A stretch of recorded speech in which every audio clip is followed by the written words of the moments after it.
Hello, everybody. My name is Bobby Clarke. I am co-founder of Midwest Clean Energy Enterprise, and we have been blessed with the opportunity to get a grant from the Appalachian Regional Commission. It is going to help us put together an energy efficiency education dashboard. And I'd never heard about what that was when I was first told about the phrase. But the idea is, with a dashboard, is that you could measure the use of energy from different sources, and with different pie charts and different graphics, be able to see how people are consuming energy. And with this grant, the dashboard will be placed in Commercial Bank of West Liberty. As some of you may know, they rebuilt as a LEED Gold bank. LEED is a certification process, you can go all the way up to platinum, about how energy efficient the building or structure is. And so they got geothermal in their basement there to provide heating air complements to the energy. We are also going to be connecting 4 residents at Frederick Place Apartments. Those residents will have what I call pulse meters that'll go onto the meters in that building, and so we'll be able to monitor how much energy they're using at any given point in time. There may be 15-second intervals or some kind of delay, but basically you'll see how people use. And when they are up in the morning getting showers and things like that, or in evening at home cooking dinner and stuff, you'll see variations in the energy. We are also blessed because the grant is going to provide 2 Habitat for Humanity homes that were built before the tornado. We're going to put solar on their homes and try to reduce their energy costs to almost zero. It's called net zero. And we wish we could do that for more people, but because we wanted, and this is an energy related type of thing, we wanted to have an example of how solar plays into the mix of energy consumption and on their energy bills. We are also looking, we have not found one yet, but we're also looking, we'd like to find a home in the Kentucky Power area, which is fairly small in our footprint, but we want to find a home that was built maybe 15 or 20 years ago, because that home probably is going to have much higher energy bills because it's not as energy efficient as the others. And the idea is, you can see all these operating here in this house over there. Now we are going to keep the people that are involved, residents, confidential. One of the Habitat home families has agreed to let us videotape. And the purpose of the videotape is twofold. One, we want to share this experience. This dashboard, when we get it connected in probably February or January, February, is going to be web enabled. So not only can you go into the bank and use this big 42-inch touchscreen kiosk, but you're going to also be able to go online and see how it operates. We really want to help other schools get involved with their energy clubs, and you all and your kids. Kentucky Power, Harshaw Train that's doing the work, have all worked a lot with different schools. The idea, if we start exchanging examples and circumstances, one, they'll learn from each other, but hopefully one day some of those kids may want to come for a field trip and come to Morgan County and actually interact and see what's going on in the community and how it is rebuilt. Also on the web, we're going to be putting some before and after, and then much after the tornado, is put some clips on, again, to share the experience. Greensburg, Kansas in 2007 was destroyed by an EF5 tornado. They had 3 buildings remaining of this 1,400 unit population in that town. And they were devastated, and they didn't know where to go or what to do next. In a FEMA tent with 500 residents returned to hear what was going on, somebody came up with the idea, well, why don't we just build back a green, sustainable community? Now, this town of Greensburg is in nowhere, Kansas, and somebody from there told me that, so I'm not picking on that. And somebody raised their hand at the event and says, well, let's do something. You know, this young 17-year-old says, well, I can't wait to get out of here. You know, move away. And that's a challenge that many rural communities are having, is our young people are leaving. And so they built back, they got a company, put up the money to build a wind farm to power the entire city. They have 31 green buildings, and about 13 of them are LEED certified buildings. Before the tornado, 40,000 visitors a year came to see Greensburg. Now, why would you go that far to see Greensburg? Well, they had the U.S. largest man-made well. Now, I don't know that I would drive 2.5 hours from an airport to go see a man-made well, but 40,000 people did each year. Now, over 100,000 visitors from around the world actually come to see how this community went from devastation to rebuilding the community. And that was a theme. We invited Daniel Wallach in from Greensburg right after the tornado, the summer after the tornado, to start sharing ideas. So this dashboard is one of those things that we saw as a way to share and help celebrate the recovery that this community is having.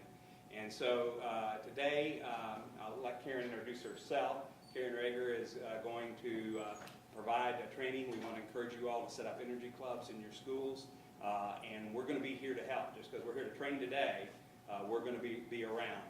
I'm also got a free application in to the Appalachian Regional Commission to get funding to do entrepreneurial training and help try to restart some business. We did a strategic plan about 2 years ago about how to rebuild West Liberty. Not the buildings, but how to rebuild the whole community. And one of the things is designating this community and begin to promote this community as an ecotourism destination location.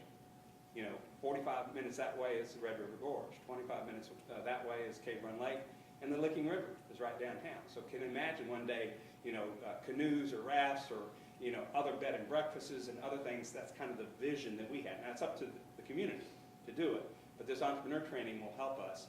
The Commercial Bank of West Liberty, when they rebuilt, 2 500 square foot offices right there on the first floor are set aside for our training room, and one of them is going to be an incubator. So 4 to 6 businesses could set up their desks and be able to operate that business, get themselves off the ground. They won't be there forever, but as they get the building off the ground, that first year or so usually is very stressful for an entrepreneur. And so that's what the plan is. So with that, I'm not going to talk any longer. Could you go and introduce yourself and tell me which school you're at? Miranda Farmer. I'm from Morgan County High School. Okay. Lorinda Nickel, and I'm from East Valley. Alicia Collins from Wrigley Elementary. Okay. Amy Hampton from Morgan Central Elementary. Lindsay Wright from Ezo Elementary. Andrea Aragon from middle school. Great. Well, thank you. Enjoy. We're going to have lunch brought in about 11:30. Before we go, just a housekeeping thing. Anything we should stay away from? I can get like a pepperoni, but I can get a veggie pizza. Any preferences? I don't like anchovies, so I'm not going to. Okay. All right. Well, we're going to get let's see, probably 3 large pizzas, so you may have some to take home or share around the building before. But I'd rather buy a little bit too much than us be hungry. There are Krispy Kreme donuts. There's water in the cooler. There's also water in cups right inside the kitchen door. And so thank you, and look forward to meeting you and interacting with you today and working with you in the future. With that, Karen? Thank you. Welcome. My name is Karen Reagor, and I am the State Director for the NEED Project. We are a national energy education program established back in 1980 at a Rose Garden ceremony with President Jimmy Carter. So energy efficiency and conservation has been a big component of our program, but as an education organization, we want the students to be sure that they understand what energy is and where it comes from to truly understand the value of energy efficiency and conservation. It's more than just about the money. That's one part of our program. The other side of it is, with our new standards especially coming out, energy is a huge piece of the science curriculum. So we have 35 years plus of education history. We've gone from this one kit when we first started out. We now have over 135 curriculum pieces on the topic of energy, K through 12. So my responsibility for the last 23 years has been to develop a program in Kentucky where we are providing professional development for teachers and opportunities for students to become leaders in their schools and communities to educate about energy and the value and importance of being smart energy consumers. I always find it interesting that we often fail to stop and think about the role that energy plays in our daily lives, that nothing happens without energy, whether it's in the built environment or the natural world. And oftentimes when we think of energy, we're really thinking specifically about electricity, and electricity is a big component of the energy picture, but it is not the only component of the energy picture. So I think it's very important when we're speaking to our students about energy, we need to be specific. Are we talking about electricity? Are we talking about transportation fuels? Are we talking about the energy that fuels our bodies? So our program helps to build a foundation so that when the students go into the application of that knowledge, looking at how efficient is your school building, how efficient is my home life, how efficient are we when we're deciding that new vehicle we're going to purchase as a family, they understand the science behind it. So we have been doing, we've just completed our 11th teacher workshop across the state.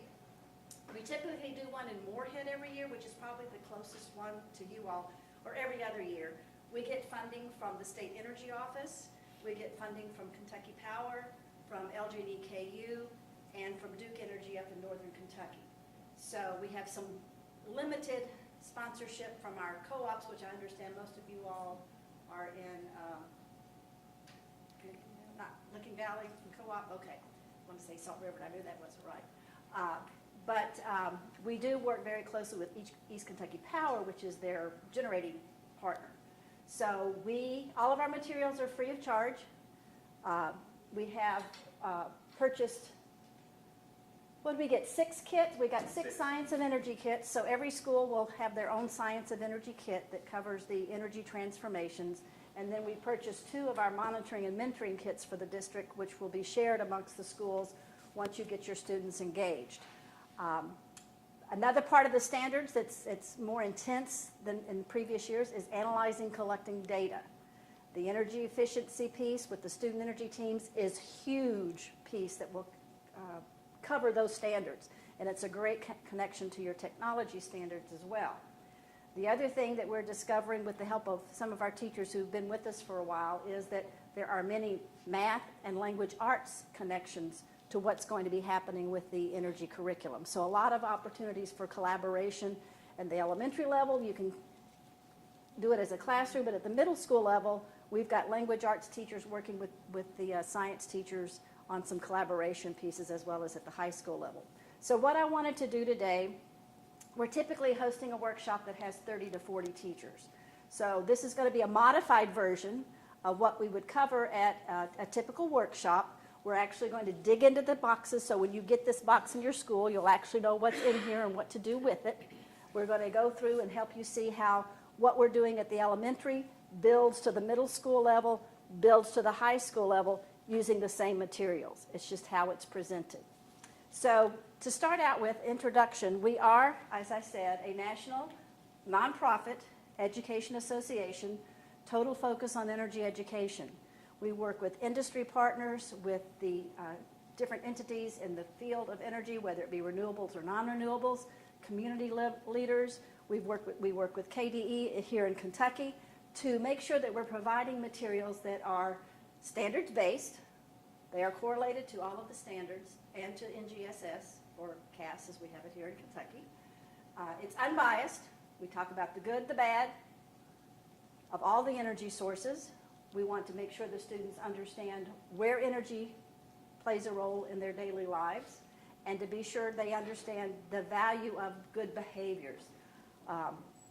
With our energy manager here in the district, his major role is making sure that the mechanics are working properly, that the air is being filtrated properly, everything's operating, but it's the teachers and students that are using the building who have a big role in how the building itself. Are we turning off the lights when we leave a room? Are we turning off the projectors if we're not using them? Those different kind of things that behaviors can impact energy consumption as well. So we want to build a partnership between the people who are using the building and the people who are managing the building, so we have a holistic approach to making sure that we're efficient, that's going to reduce our school and our district's carbon footprint. For many students, environmental impact is what really gets them motivated. It's also going to reduce energy costs, so those dollars will stay in the district rather than going to the utility. And it's going to provide the opportunity for you to teach the science content that you're expected to teach and then have application for those standards in a real-world setting. So if the students say, well, why do I need to know this? We can apply it here in our own schools and communities to show them the value of that information. In addition to the curriculum materials, and I'm going to pass out some samples in just a moment, professional development, we are available to come in and do events like this, or I have come in and done training for the student energy teams. So if we wanted to do something at the district level where we pull a group of students together and kind of brainstorm and get some ideas started, we could do something like that. I'm available through email or phone. If you have any questions later on, don't hesitate to contact me about that. And then our student recognition program is one of the pieces that I'm most proud of, because it's a unique opportunity for your students to be recognized for what they are doing in the schools and communities to enhance and encourage energy efficiency and conservation practices. So our Youth Awards program for energy achievement is our way of recognizing students or student groups who plan and facilitate some type of energy project. And I see real opportunities here for the district to pull together a district-wide project that would then be submitted to our national office. The submissions are a 15-slide PowerPoint. So it's a matter of the students documenting what they're doing in the process and putting that into a 15-slide PowerPoint. Those are always due April 15th of every year, a date we cannot forget. They are intended to be student implemented. So the students plan the project, they facilitate the project, and they document the project. In April 27th of this year, we will have our State Youth Awards Luncheon in Frankfurt. There's no cost to attend. We'll have 200 to 250 students and teachers from across the state gathering at the Convention Center. It's just been confirmed that Dr. Pruitt, Commissioner of Education, will be our keynote speaker this year, so it's a great chance for your kids to get a little bit of recognition from Dr. Pruitt. So we want to encourage your students to take this opportunity to participate in that program. We then have a national event in Washington, D.C. in June every year. We typically send 40 to 60 Kentucky students and teachers to that event. It's a 4-day event. We limit it to 500 students from across the country who are then again recognized for what they're doing. They share ideas. They get to see D.C. We take a Potomac River dinner cruise. It's a great time for the students to gather together with the common goal of how can we spread the word, the importance of being smart about how we use energy. So those are some of the things at the student level. We do have a Kids Teaching Kids philosophy. We feel like if we empower the students with knowledge, they can impact the learning of others, whether it be their peers. We have some groups where middle schools will come down and work with the elementaries, or high school to middle school elementary. So I think as we kind of delve into what we have available, then you as a group can then begin to process how can we best facilitate this in Morgan County. So hopefully we'll find some resources that will be beneficial to you and your students. Our curriculum materials are divided into 4 grade level bands. These are simply guidelines. As a national and now international program, we know that not every state divides grade levels the same way.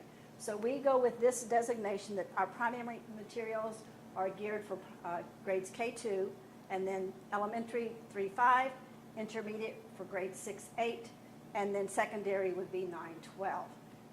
You have the liberty to use whatever materials are best for your students. They are all online, downloadable, free of charge. So anything on the website that you think would be appropriate for students, you are welcome to use. Do not feel like you're limited to our grade level bands. The other thing that makes our curriculum unique is that we update it every year. You're never going to find anything in a hardbound copy because we update the data every year. The energy picture is constantly changing. So we want to be sure that the materials that we're providing you as classroom teachers has current up-to-date information. We typically print in August before the school year starts, but within that year even, things will change before the next school year. So it's an opportunity for your students to see what's in print and then do more investigation to see if that has changed. One of the biggest changes we're finding is the resources that are being used to generate electricity here in the U.S. That's changing, that picture is changing very quickly. We have a multitude of resources on our website. Our website is just need.org, need.org. Probably the site that you're going to be most interested in is this site here, the tab Educators. That's where you'll find all of our curriculum materials. There are 3 different ways to find the materials we have. First of all, if you're looking for something at the grade level band, if you'll click on one of those dark circles, it'll take you to everything we have at that grade level. If you're looking for something specific, say for example you wanted something on coal, this is our icon for coal. If you click that icon, everything we have about coal at every grade level will come up. So you'll be able to designate from there. And then over on the left-hand side, we have the same designations in text. So you can find those curriculum resources there. The curriculum matrix is going to list everything that we have available on the topics at every grade level. So what I would like to do now is to pass out your curriculum packets. And if you would just take out, it's a blue and white kind of glossy paper, it's the catalog.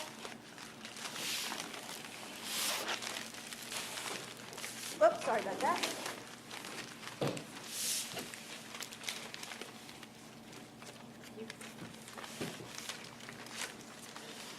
The materials in your packet will be black and white. Looks like it's kind of turquoisey, I guess.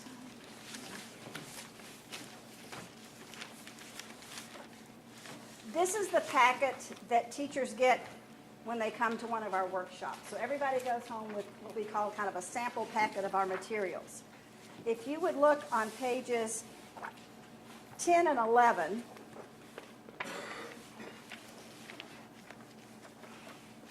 this is a listing of everything that we publish on the topic of energy.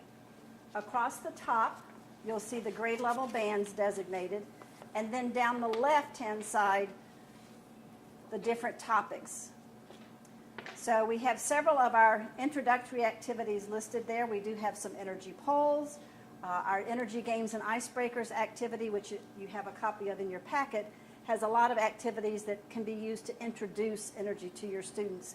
Can also be used kind of as a pre-assessment to see what prior knowledge they have coming into your classroom. Our step 1 is the science of energy. We need to be sure that our students understand what energy is. What are the forms of energy? How is energy stored? How does energy flow from one form to the other? So those of you that are elementary, if you're 4th grade, you know that's a new standard for the 4th grade now with those transformations. So what used to be covered only up in 7th grade, now it's down in 4th grade as well. So we have adapted our materials to accommodate those changes in the standards. Step 2 looks at the sources of energy. What are the natural resources that we use to provide the energy? That's where we cover the renewables and the non-renewables. We look at the big picture. Our students live in Kentucky. We're most familiar with coal and hydropower for our electricity. But we want our students to understand that energy is a global issue. It's not just a Kentucky issue. It's not just something we use here in Kentucky.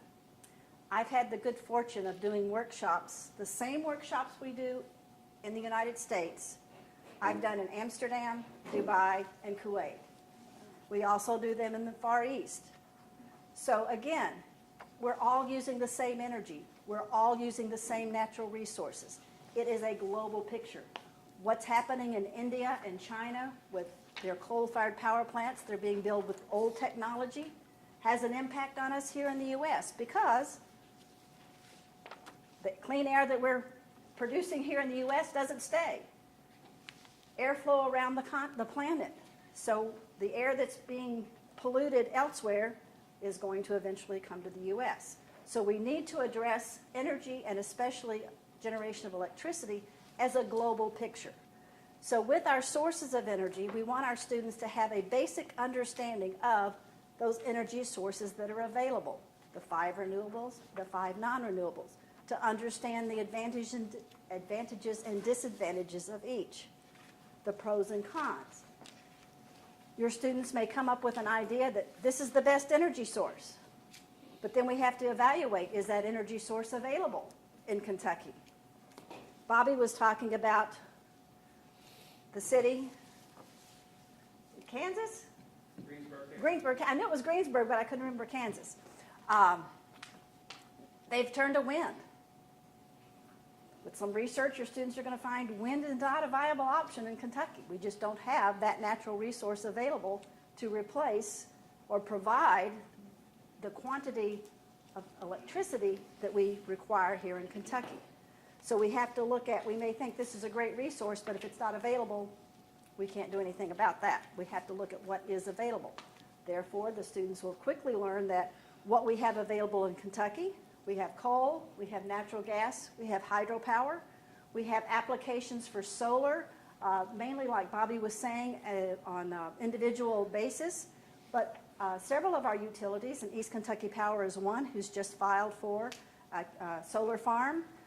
Kentucky Utility, KU. Kentucky Utilities and LG&E have 2 solar farms. One is just south of Shaker Village in Harrodsburg, and the other is going to be in western Kentucky.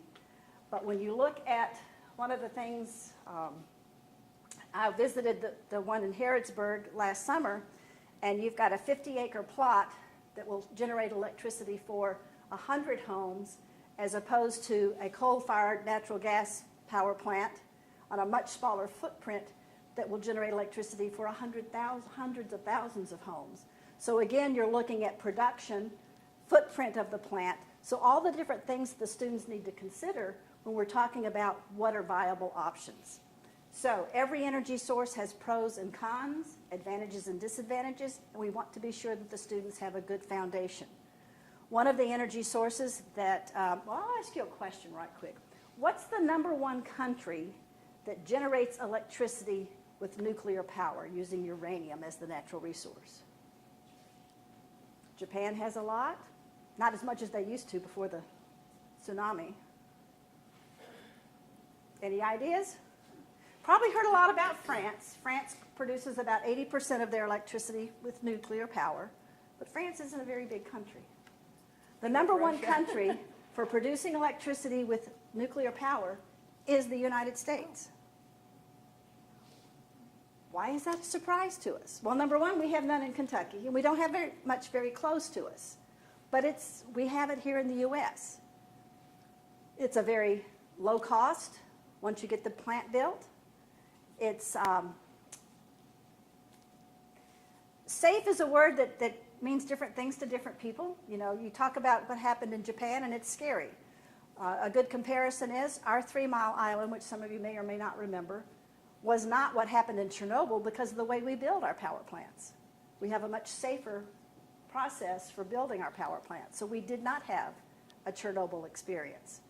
The closest nuclear here to us is down in Tennessee. But we want to, so we take teachers to see those power plants. We actually go down and visit, and we visit a wind farm.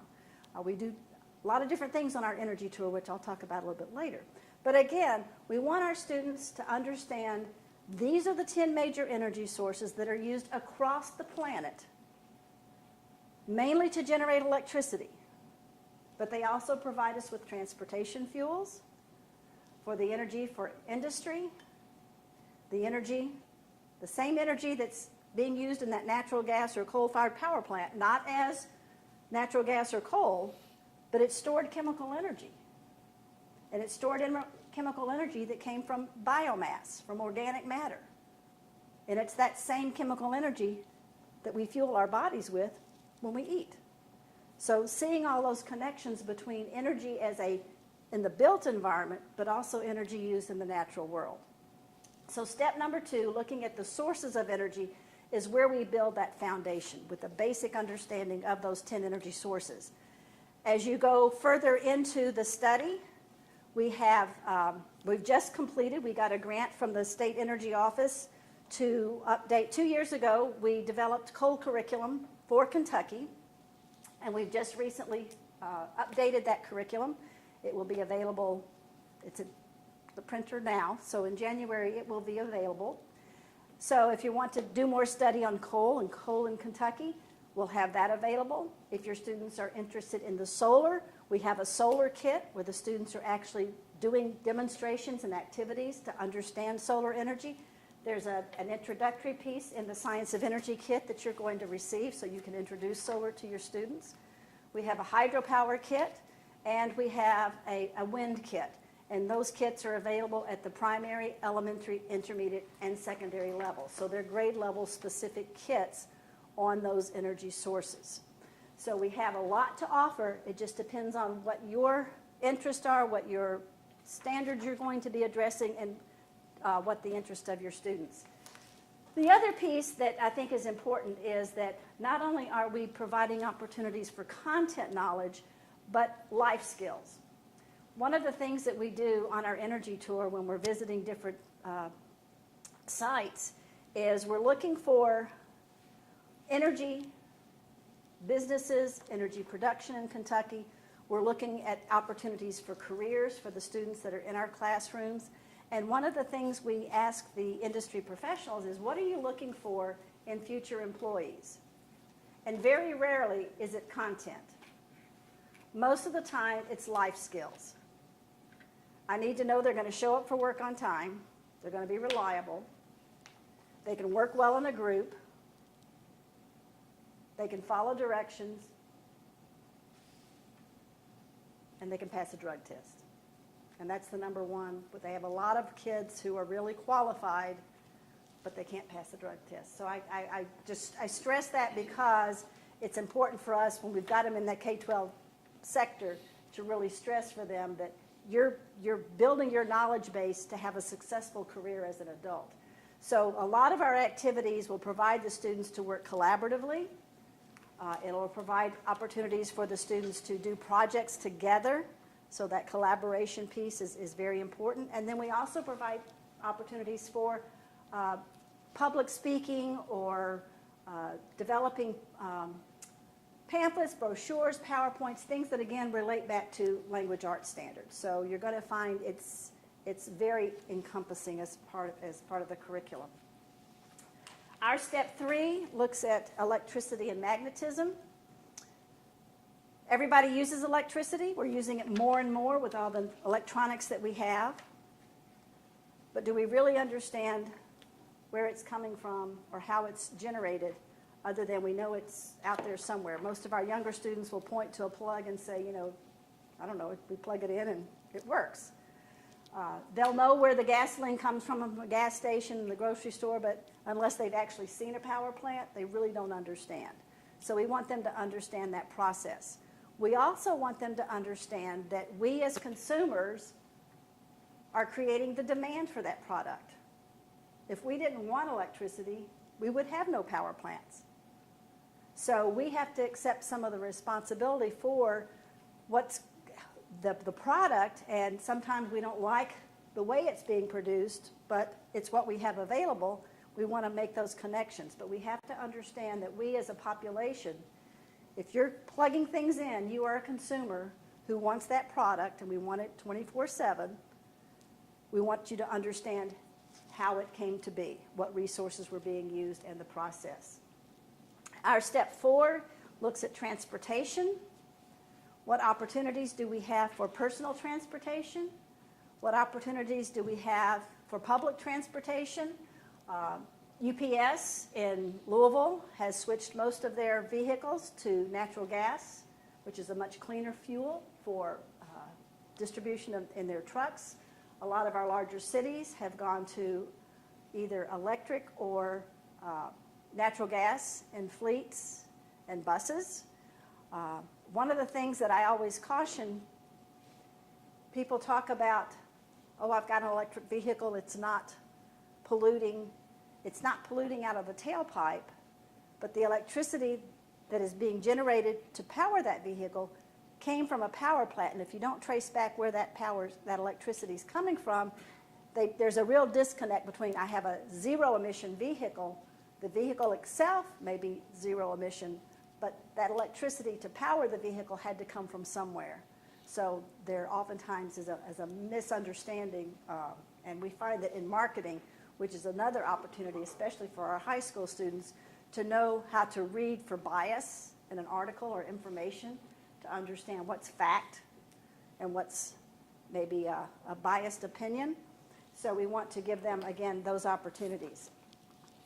And then we come to step 5, which is our energy efficiency and conservation. And that's where we're putting boots to the ground. I now understand what energy is, where it comes from, how electricity is generated. Now I want to apply this knowledge in my world. And that's where we typically form our student energy teams to look at how energy is being used in our school. One of the first things we encourage the students to do, have you all done any work with Portfolio Manager in the district with any of your schools yet? Portfolio Manager, I just use it to keep tracking. Do you? Okay. The U.S. Department of Energy has many resources that are available free of charge. And one of the things that we encourage students to do is to complete the Portfolio Manager. It's a spreadsheet, and it will give you a score of how your school is functioning on an energy efficiency scale. And it compares like schools, great if it's an elementary, to elementaries built during the same time frame in the same climate zone, because what happens in Michigan is going to be very different than climate here in Kentucky. And the purpose of this is to, number one, give you a baseline to understand where you currently are as far as your energy efficiency. But we can't measure change if we don't know where we started.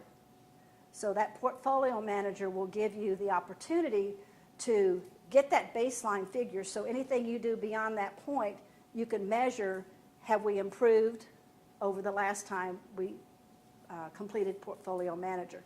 It is a spreadsheet, so if your technology classes are calling for how to learn how to do a spreadsheet, the only thing it requires is you need a year's worth of utility data for your school. And we typically say get the data for the previous school year, because you want to compare school time frames. So you'll go July 1 of one year to June 30th of the next school year. And then once you get your baseline, each month the students can then input the data for the previous month, so you can keep an online tracking of how you're doing. So it's a great way, again, to measure if we've improved efficiency. The biggest improvement opportunities are going to be in the mechanics of the building, which is a big job for your team, but the building occupants, as I mentioned earlier, can have a big role as well, because they may be working really hard to keep the motors running efficiently and making sure that the cracked windows are fixed, but if we're leaving lights on and we're opening windows when the air conditioner or the heat is running, or propping doors open when we go out to recess, we're negating the positives that the maintenance crew has tried to implement. So it's a partnership. And one of the greatest things that we want to encourage is reinforcing positive behaviors. We do not want energy management to be seen as a negative. It's not to point fingers at people who are not doing things correctly. It's to positively reinforce those who are, because we do not want energy management to be seen as a, they just want me to not use all my equipment, or don't have control over anything. That's not the point. The point is we want to be efficient.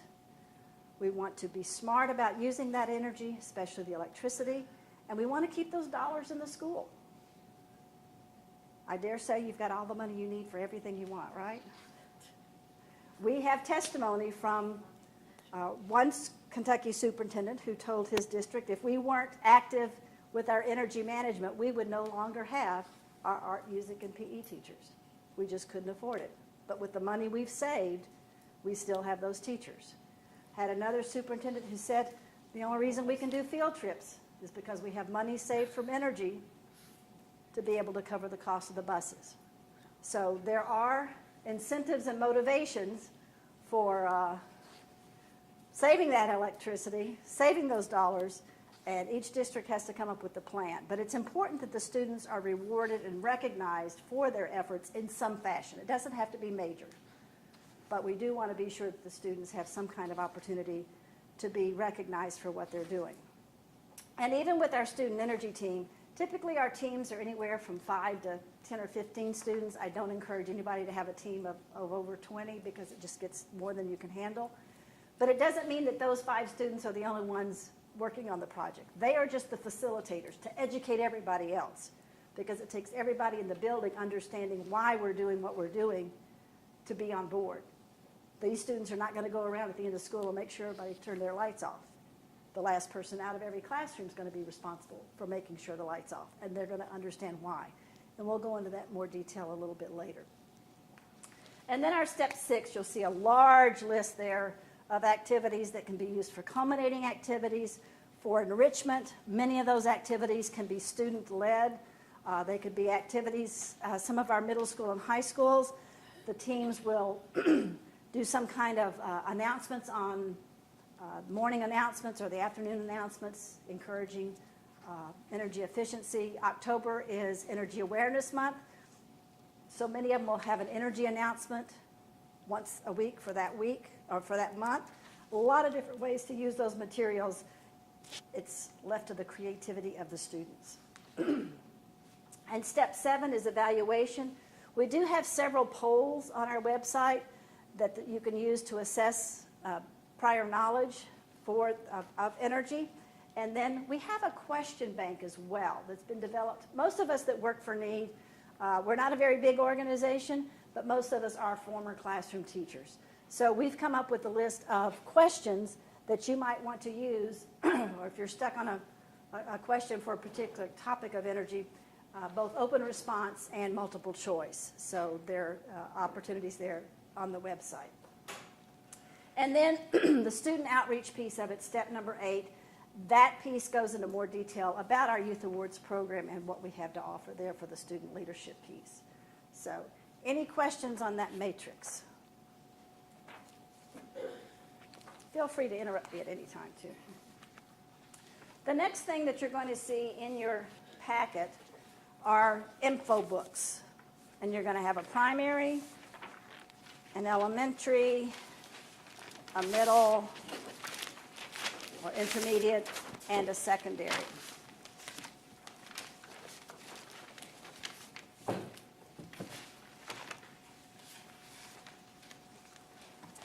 The info books gives you content on the 10 sources of energy. You have information on what energy is.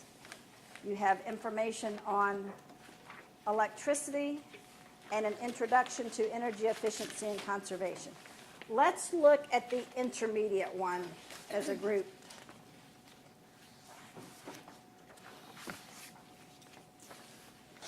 You'll notice on the front cover, it does tell you this is the intermediate grade level, and the subject areas that are touched on in this document are going to be science, math, technology, social studies, and language arts.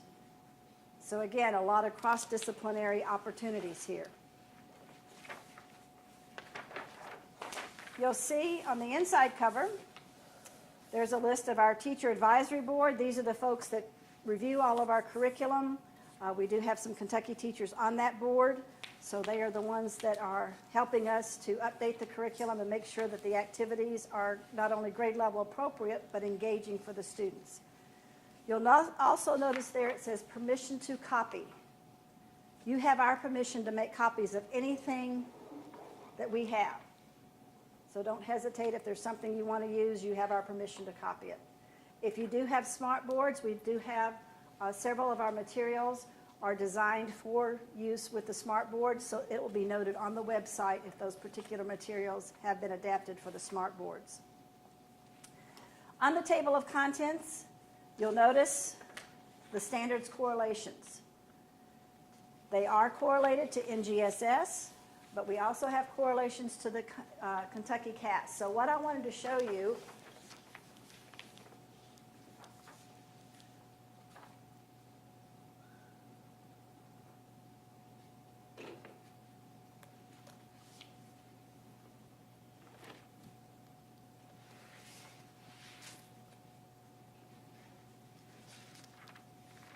oh, it's not coming up, is it? Okay, never mind.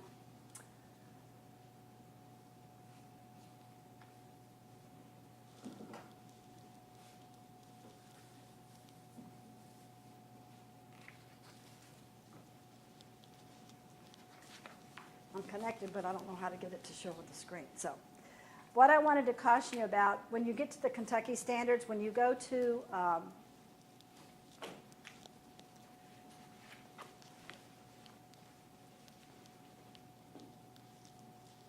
what did I do with the clicker?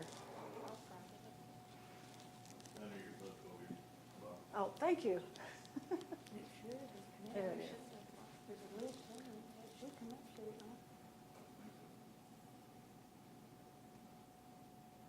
Well, now I'm having all kind of technical difficulties. It's changing on my computer, but it's not changing up here. Gonna check on that. We still got donuts and stuff, if anybody wants. I'm gonna keep a few of them, and I'm gonna take them to the office over here. I don't like good donuts to go away. I must have disconnected something when I left the site. I was asking Darren, where's our art teacher? And our PE teacher? You did it. Awesome. Thank you. Is that what you want? Yeah. That's not a question, I think. Always nice to have a techie in the room, Isn't it? which I'm not. We say- And every system is different. We saved them to get a teacher. Our utilization index has gone from 116 in 2010 to 55. Oh, wow. Excellent. That's amazing. Wow. In how many years? From 2010 until Till now? Congratulations. Good job. we had the biggest, last year before last, we had the largest decrease in the state Oh, wow. in our engineering index. Awesome. And But what, We're ranked like 128 because everybody else was also made those. Kentucky is a leader nationally in school energy efficiency. We have got a fantastic program. We used our state, when the ERA dollars came out, we used those very wisely and got, the state energy office really got behind school efficiencies. And we've sent, I think the letter, did you get the letter that came out from SIMP?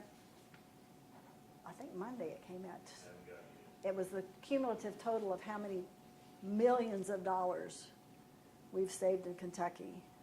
And our program is being seen as a model. I'm actually going to West Virginia in January to make a presentation to the state superintendents there, talking about the success of our Kentucky program and how much we have yet. saved. Just the four schools, East Valley, Middle School, Morgan Central, and Ezel, from July 1 until now, has saved $33,000. We did an energy savings contract. So Excellent. That's saved $33,000, but now that won't go toward a teacher.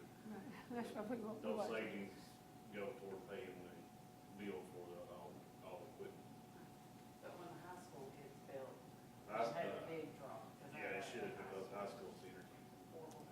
It's weird, the high school wins my energy competition every year, but at the same, because they got the largest decrease in kilowatts per hour, but at the same time, they use a lot more. Right. And it's one high school for the district? Yeah. How many middle schools? One. One middle school? Okay. I Yeah. know we're getting, I've got a 10 o'clock meeting about some programming for the new high school, rebuilding high school. Should be it in May, Who's your architect? Murphy Group, Okay, and who's your engineering firm? CMT. CMTA? You're in good hands. Yeah. Well, the last meeting I went to, Except where the actual one said that AJ's group should be the first class leader. Yeah, they should Should project. be. Should. It just depends on Hope it how quick. We're doing a We little just ICF figured out. walls. Oh, great. Excellent. All LED. Oh, perfect. What are you using in your gyms? I don't know if Okay. we got that far yet. Okay. We're actually gonna renovate the old gym. We just Oh, built- okay. Just built a practice gym, Okay. a little small practice gym attached to our new building. What modifications in your cafeteria? That's what this meeting is about. Ah, very good. No fryers, right? Every No, convection. Well, we're already to that point. We're- Oh, convection ovens? Yeah. Okay. So you got rid of those big hoods. Awesome. I missed the fryers.